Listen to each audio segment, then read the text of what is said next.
Now for our last subject of the year, we're going to be looking at Bernoulli's equation and continuity of fluids.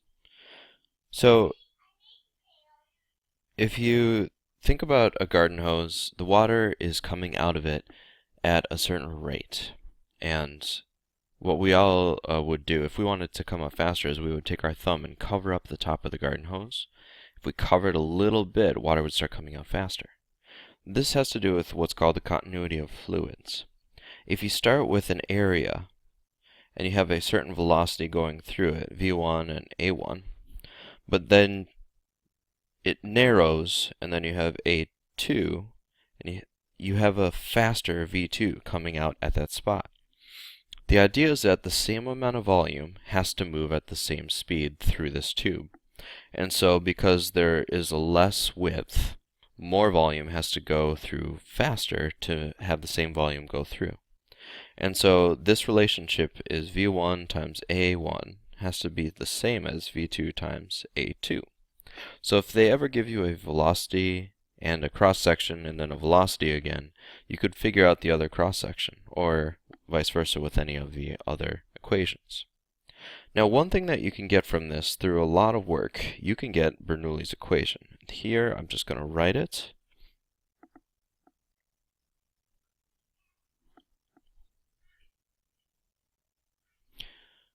Okay, this is going to look very similar to our kinetic energy and potential energy.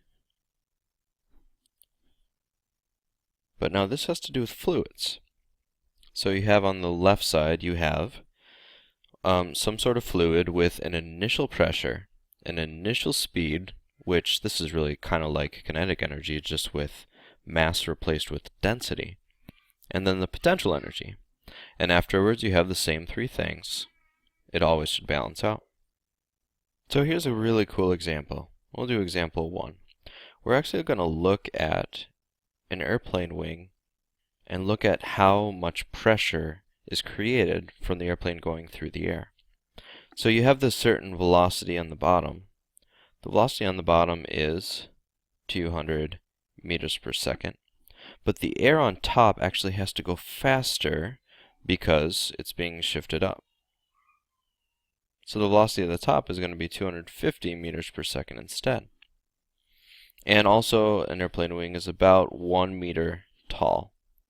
So the difference in velocities actually creates a pressure difference, and that's what creates the lift for a plane. And by the way, the air rho is going to be about 1.29 kilograms per meter cubed. Okay, so we're just going to only look at the pressure here.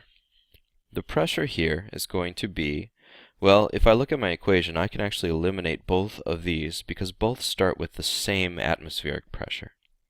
But then I'll start to plug in things like this is going to be 1/2 rho times V1 squared.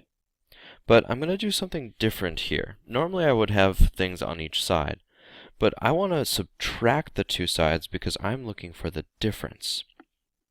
So I'm going to write the change in pressure is the same as 1/2 rho V1 squared minus 1/2 rho V2 squared plus rho GH1 minus rho GH2. So I basically subtracted the right hand from the left, and that will be the total change in pressure. Now I'm going to rewrite this as 1/2 rho V1 squared minus V2 squared. So I factored out a 1/2 rho, and I'm going to do the same thing here. I'm going to factor out a rho G H1 minus H2. Now, 1/2, 1.29, and in here we have to write out the change in velocities squared. So V1 squared, we're going to say is 250 squared minus 200 squared, plus 1.29 again times gravity, but the change in our height here is actually just going to be 1 meter. Alright, now we go to our calculator to calculate.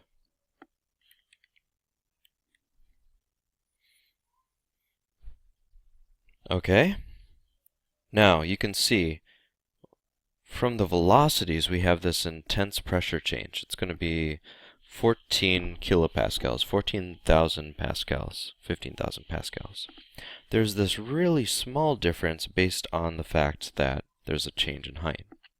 So total, it's really going to be about 14,000 pascals. Now, that is actually going to be per meter squared of the wing. So if you know the wing area, then you can actually figure out your lift. But what we were interested here is just the pressure change. Okay, so that is going to be enough actually to lift a jet airliner.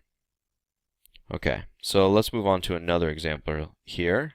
This one will be a little easier. These are more of the examples you will see. So this is a rough sketch of a water tower, and here is my house. So the water tower just stores water above the ground to a certain height, and they always place water towers on the highest points so that it creates water pressure as it runs through the pipes down to your house. So let's say we have this difference of 30 meters. So this can be around 100 feet. We want to basically know, when it gets to our house, how fast, if we just let it run freely, how fast would the water velocity be? Okay, so if you looked back at our equation, we had P1 plus all of this stuff, V1 plus rho g H1. This is actually going to take a lot less than what's written here. 1/2 rho v squared plus rho g H2. Alright, so the pressures are going to be the same. Both are going to be basically atmospheric pressure.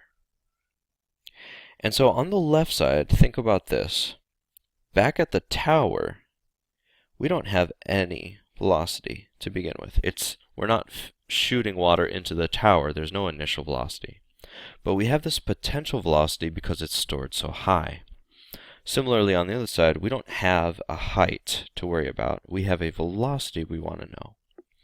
And so really what we're going to look at is this equation.